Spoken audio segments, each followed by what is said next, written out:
soulever un sujet qui m'a un peu, qui me marque moi en tant que femme entrepreneur, qui dessus quoi accompagne des personnes et beaucoup plus des femmes dans le monde entrepreneurial, dans le marketing de réseau, dans le coaching en business et tout ce qui va avec. Alors, j'ai cette étudiante, je sais pas comment je vais l'appeler, ex-étudiante parce que voilà, elle ne travaille plus avec moi, qui est venue en Europe derrière son mari. Ça veut dire elle était en Afrique, son mari l'a épousée et l'a fait monter ici en Europe et ils ont fait un enfant, ok? Maintenant, vu qu'elle reste à la maison, elle m'avait contacté, elle m'a raconté son histoire, elle m'a dit qu'elle a besoin de faire un business pour pouvoir avoir quand même de l'argent et tout, pour pouvoir s'offrir ces petites choses sans toutefois devoir toujours compter sur son mari parce qu'elle dépend entièrement de lui, chose que j'ai d'ailleurs appréciée. On a conclu que voilà, elle devait rejoindre mon académie de formation et voilà comment elle s'est lancée dans le marketing de réseau. Elle a intégré l'activité, elle était très brave, extrêmement brave. Son premier mois, à peine avoir rejoint l'activité, elle a tapé son 500 € qu'elle a réalisé grâce à ses ventes et tout ce qui va avec. Et je voyais comment elle travaillait bien. En tout cas, je la motivais, je l'encourageais. Jusqu'au jour où, là on parle du deuxième mois, son mari lui dit qu'elle doit arrêter l'activité. Je lui demande déjà comment j'ai fait pour savoir. Elle était devenue distante. Quand j'écrivais, elle ne répondait plus. Quand je la motivais, elle ne réagissait pas. Et j'avais donc organisé un one-to-one avec elle, c'est-à-dire une rencontre face-to-face sur Zoom, bien évidemment.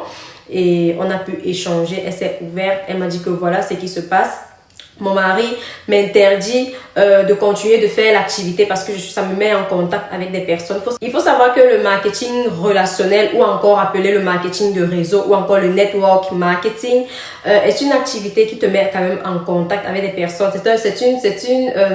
C'est une activité qui te permet de communiquer ou plutôt qui te fait communiquer avec des gens et tout. Donc voilà. Comme tout business d'ailleurs, pour trouver des clients, tu dois communiquer avec des personnes. Donc, c'est pas une excuse.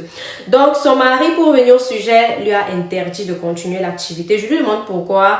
Elle dit que parce que il dit que ça fait cause avec des hommes. Les hommes prennent son numéro de téléphone et ils ne vont pas forcément lui écrire pour le business, mais pour autre chose et il ne veut plus. Je lui ai dit, mais est-ce que tu as essayé de causer avec lui? Tu as essayé de lui faire comprendre que non, il doit te faire confiance. C'est juste pour le business que tu le fais et tout. Elle m'a dit, elle a tout essayé, mais il ne veut rien comprendre. Il a dit qu'elle doit arrêter ce business. C'est pour ça que depuis, elle est distante.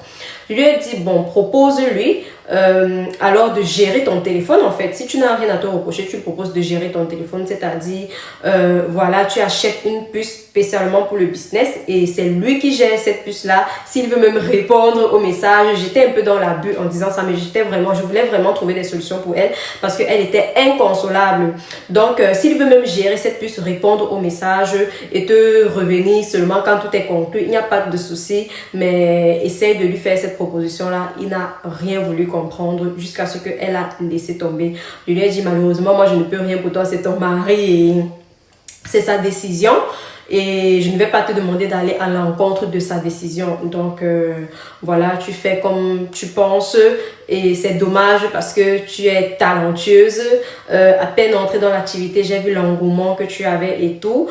Aussitôt, en apprenant encore, tu avais déjà réalisé ton premier chiffre. C'est vraiment dommage que tu ne puisses plus faire cette activité. Et elle m'a répondu qu'elle aussi, elle est très très triste. Surtout que ça l'aidait à s'épanouir. Elle reste à la maison en longueur de journée. Monsieur va travailler. Il revient le soir et elle est à la maison toute seule. Elle n'a rien à faire et tout. Donc, voilà comment on s'est séparés.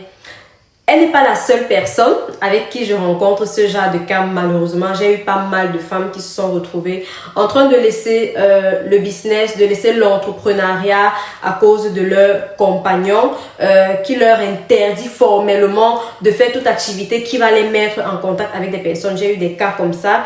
Et malheureusement, c'était toujours des personnes talentueuses. Je trouve ça assez dommage.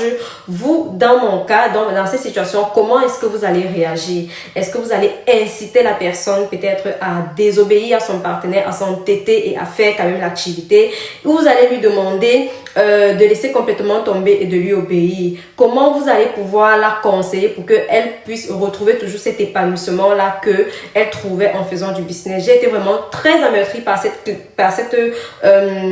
dame particulièrement parce qu'elle me disait qu'elle était très épanouie avec l'activité, que depuis qu'elle était arrivée en Europe, elle ne s'était sentie jamais autant épanouie à faire quelque chose comme en faisant ce business-là. Donc aujourd'hui, pour la conclusion, elle est à la maison, elle s'occupe de son enfant, elle ne fait rien de ses journées et voilà comment ça se passe pour elle. Vous, qu'est-ce que vous feriez dans ce cas? Ou si vous devez conseiller une amie qui vit cette situation, qu'est-ce que vous allez pouvoir lui conseiller pour qu'elle ne sombre pas peut-être dans la dépression et voilà quoi. Faites-moi savoir dans les commentaires. En tout cas, n'hésitez pas à partager la vidéo et à liker également. Je serais très curieuse d'avoir vos différents avis.